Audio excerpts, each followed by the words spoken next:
श्रीमद् भागवत गीता का 9वां अध्याय। उसके उपरांत श्री कृष्ण भगवान बोले, हे अर्जुन, तुझ दोष दृष्टि रहित भक्त के लिए इस परम गोपनीय ज्ञान को रहस्य के सहित कहूँगा कि जिसको जानकर तू दुख रूप संसार से मुक्त हो जाएगा। यह ज्ञान सब विद्याओं का राजा तथा सब गोपनीयों का भी राजा एवं अति पवित्र उत्तम प्रत्यक्ष फल वाला और धर्म युक्त है। साधन करने को बड़ा सुगम और अविनाशी है। हे परंतप, इस तत्व ज्ञान रूप धर्म में श्रद्धा रहित पुरुष मेरे को ना प्राप्त होकर मृत्यु रूप संसार चक्र में भ्रमण करते हैं। हे अर्जुन, मुझे सच्चिदानंद घन परमात्मा से यह सब जगत जल से बर्फ के सदृश परिपूर्ण है और सब भूत मेरे अंतर्गत संकल्प के आधार स्थित है। इसलिए वास्तव में मैं उनमें स्थित नहीं हूँ और वे सब भूत मेरे में स्थित नहीं हैं, किंतु मेरी योग माया और प्रभाव को देख कि भूतों का धारण पोषण करने वाला और भूतों को उत्पन्न करने वाला भी मेरा आत्मा वास्तव में भूतों में स्थित नहीं है। क्योंकि जैसे आकाश से उत्पन्न हुआ सर्वत्र विचरने वाला महान वायु सदा ही आकाश में स्थित है, वैसे ही मेरे संकल्प द्वारा उत्पत्ति वाले होने से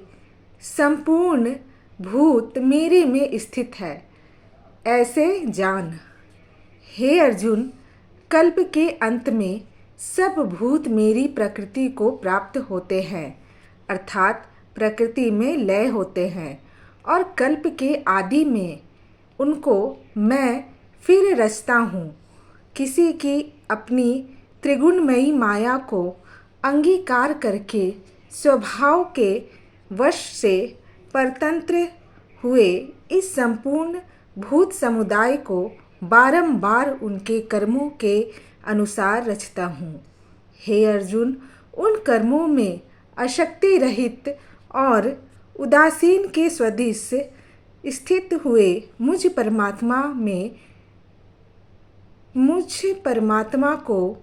वे कर्म नहीं बांधते हैं। हे अर्जुन, मुझ अधिष्ठता के सकाश से यह मेरी माया चराचर सहित सर्व जगत को रचती है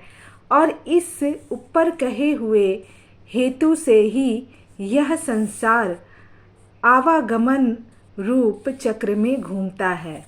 ऐसा होने पर भी संपूर्ण भूतों के महान ईश्वर रूप मेरे परम भाव को ना जानने वाले मूढ़ लोग मनुष्य का शरीर धारण करने वाले मुझ परमात्मा को तुच्छ समझते हैं, अर्थात अपनी योग माया से संसार के उद्धार के लिए मनुष्य रूप में विचरते हुए को साधारण मनुष्य मानते हैं, जो कि वृथा आशा, वृथा कर्म और वृथा ज्ञान वाले अज्ञानी जन राक्षसों के और असुरों के जैसे मोहित करने वाले तामसी स्वभाव को ही धारण किए हुए हैं। परंतु हे कुंती पुत्र, देवी प्रकृति के आश्रित हुए जो महात्मा जन हैं, वे तो मेरे को सब भूतों का सनातन कारण और नाश रहित अक्षय स्वरूप जानकर अनन्य मन से युक्त हुए निरंतर भजते हैं। वे दीन निश्चय वाले भक्तजन निरंतर मेरे नाम और गुणों का कीर्तन करते हुए तथा मेरी प्राप्ति के लिए यत्न करते हुए और मेरे को बारंबार प्रणाम करते हुए सदा मेरे ध्यान में युक्त हुए अनन्य भक्ति से मुझे उपासते हैं। उनमें कोई तो मुझ विराट स्वरूप परमात्मा को ज्ञान यज्ञ के द्वारा पूजन करते हुए एकत्व भाव से, अर्थात जो कुछ है सब वासुदेव ही है, इस भाव से उपासते हैं और दूसरे पृथक्त्व भाव से, अर्थात स्वामी सेवक भाव से और कोई कोई बहुत प्रकार से भी उपासते हैं। क्योंकि कर्तु अर्थात श्रौत कर्म में मैं हूँ, यज्ञ अर्थात पंच महायज्ञ आदिक स्मार्त कर्म मैं हूँ, स्वाधा अर्थात पितरों के निमित्त दिया जाने वाला अन्न मैं हूँ, औषधि अर्थात सब वनस्पतियाँ मैं हूँ, एवं मंत्र मैं हूँ, घृत मैं हूँ, अग्नि मैं हूँ और हवन रूप क्रिया भी मैं ही हूँ। हे अर्जुन, मैं ही इस संपूर्ण जगत का धाता अर्थात धारण पोषण करने वाला एवं कर्मों के फल को देने वाला तथा पिता माता और पितामह हूँ और जानने योग्य पवित्र ओमकार तथा ऋग्वेद सामवेद और यजुर्वेद भी मैं ही हूँ। हे अर्जुन, प्राप्त होने योग्य तथा भरण पोषण करने वाला सबका स्वामी, शुभाशुभ का देखने वाला, सबका वास स्थान और शरण लेने योग्य तथा प्रति उपकार न चाहकर हित करने वाला और उत्पत्ति प्रलय रूप तथा सबका आधार निधान और अविनाशी कारण भी मैं ही हूँ। मैं ही सूर्य रूप हुआ तपता हूँ तथा वर्षा को आकर्षण करता हूँ और वर्षता हूँ। और हे अर्जुन, मैं ही अमृत और मृत्यु एवं सत्य और असत्य भी सब कुछ मैं ही हूँ। परंतु जो तीनों वेदों में विधान किए हुए सकाम कर्मों को करने वाले और सोम रस को पीने वाले एवं पापों से पवित्र हुए पुरुष मेरे को यज्ञों के द्वारा पूजकर स्वर्ग की प्राप्ति को चाहते हैं, वे पुरुष अपने पुण्यों के फल रूप इंद्रलोक को प्राप्त होकर स्वर्ग में दिव्य देवताओं के भोगों को भोगते हैं। वे उस विशाल स्वर्ग लोक को भोग कर पुण्य क्षीण होने पर मृत्यु लोक को प्राप्त होते हैं। इस प्रकार स्वर्ग के साधन रूप तीनों वेदों में कहे हुए सकाम कर्म के शरण हुए और भोगों को कामना वाले पुरुष बारंबार जाने आने को प्राप्त होते हैं, अर्थात पुण्य के प्रभाव से स्वर्ग में जाते हैं और पुण्य क्षीण होने से मृत्यु लोक में आते हैं। जो अनन्य भावों से मेरे में स्थित हुए भक्तजन मुझ परमेश्वर को निरंतर चिंतन करते हुए निष्काम भाव से भजते हैं, उस नित्य एक ही भाव से मेरे में स्थिति वाले पुरुषों का योग क्षेम मैं स्वयं प्राप्त कर देता हूँ। हे अर्जुन, यद्यपि श्रद्धा से युक्त हुए जो सकामी भक्त दूसरे देवताओं को पूजते हैं, वे भी मेरे को ही पूजते हैं, किंतु उनका वह पूजना अविधि पूर्वक है, अर्थात अज्ञान पूर्वक है। क्योंकि संपूर्ण यज्ञों का भोक्ता और संपूर्ण और स्वामी भी मैं ही हूँ, परंतु वे मुझ अधियज्ञ स्वरूप परमेश्वर को तत्व से नहीं जानते हैं, इसी से गिरते हैं, अर्थात पूर्व जन्म को प्राप्त होते हैं। कारण यह नियम है कि देवताओं को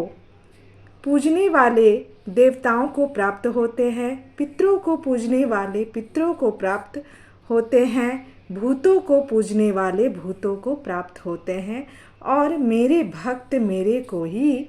प्राप्त होते हैं। इसलिए मेरे भक्तों का पुनर्जन्म नहीं होता। हे अर्जुन, मेरे पूजन में यह सुगमता भी है कि पत्र, पुष्प, फल, जल इत्यादि जो कोई भक्त मेरे लिए प्रेम से अर्पण करता है, उस शुद्ध बुद्धि निष्काम प्रेमी भक्त का प्रेम पूर्वक अर्पण किया हुआ वह पत्र पुष्पादिक मैं सगुण रूप से प्रकट होकर प्रीति सहित खाता हूँ। इसलिए हे अर्जुन, तू जो कुछ कर्म करता है, जो कुछ खाता है, जो कुछ हवन करता है, जो कुछ दान देता है, जो कुछ स्वाधर्माचरण रूप तप करता है, वह सब मेरे अर्पण कर। इस प्रकार कर्मों को मेरे अर्पण करने रूप संन्यास योग से युक्त हुए मन वाला तू शुभाशुभ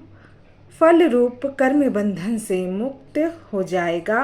और उनसे मुक्त हुआ मेरे को ही प्राप्त होवेगा। यद्यपि मैं सब भूतों में समभाव से व्यापक हूँ, ना कोई मेरा अप्रिय है और ना प्रिय है, परंतु जो भक्त मेरे को प्रेम से भजते हैं वे मेरे में और मैं भी उनमें प्रत्यक्ष प्रकट हूँ। मेरी भक्ति का और भी प्रभाव सुन। यदि कोई अतिशय दुराचारी भी अनन्य भाव से मेरा भक्त हुआ मेरे को निरंतर भजता है, वह साधु ही मानने योग्य है, क्योंकि वह यथार्थ निश्चय वाला है, अर्थात उसने भली प्रकार निश्चय कर लिया है कि परमेश्वर के भजन के समान अन्य कुछ भी नहीं है। इसलिए वह शीघ्र ही धर्मात्मा हो जाता है और सदा रहने वाली परम शांति को प्राप्त होता है। हे अर्जुन, तू निश्चय पूर्वक सत्य जान कि मेरा भक्त नष्ट नहीं होता, क्योंकि हे अर्जुन, स्त्री, वैश्य और शूद्रादिक तथा पाप योनि वाले भी जो कोई होवें, वे भी मेरे शरण होकर तो परम गति को ही प्राप्त होते हैं। फिर क्या कहना है कि पुण्यशील ब्राह्मण जन तथा राजसी भक्त जन परम गति को प्राप्त होते हैं। इसलिए तू सुख रहित और क्षण भंगुर इस मनुष्य शरीर को प्राप्त होकर निरंतर मेरा ही भजन कर, अर्थात मनुष्य शरीर बड़ा दुर्लभ है, परंतु हे नाशवान और सुख रहित, इसलिए काल का भरोसा ना करके तथा अज्ञान से सुख रूप भासने वाले विषय भोगों में ना फंसकर निरंतर मेरा ही भजन कर। केवल मुझ सच्चिदानंद घन वासुदेव परमात्मा में ही अनन्य प्रेम से नित्य निरंतर अचल मन वाला हो और मुझ परमेश्वर को ही श्रद्धा प्रेम सहित निष्काम भाव से नाम गुण और प्रभाव के श्रवण कीर्तन मनन और पठन पाठन द्वारा निरंतर भजने वाला हो तथा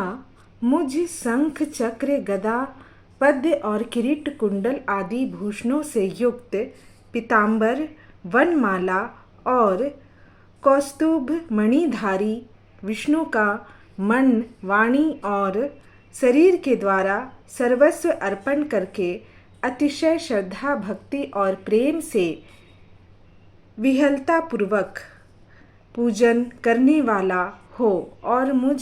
सर्वशक्तिमान विभूति बल ऐश्वर्य माधुर्य गंभीरता उदारता वात्सल्य और सुहृदता आदि गुणों से संपन्न सबके आश्रय रूप वासुदेव को विनय भाव पूर्वक भक्ति सहित साष्टांग दंडवत प्रणाम कर। इस प्रकार मेरे शरण हुआ तू, आत्मा को मेरे में एक ही भाव करके मेरे को ही प्राप्त होवेगा।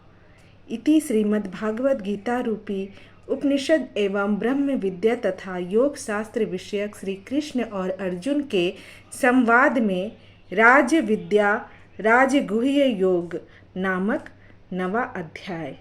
श्री राधे राधे।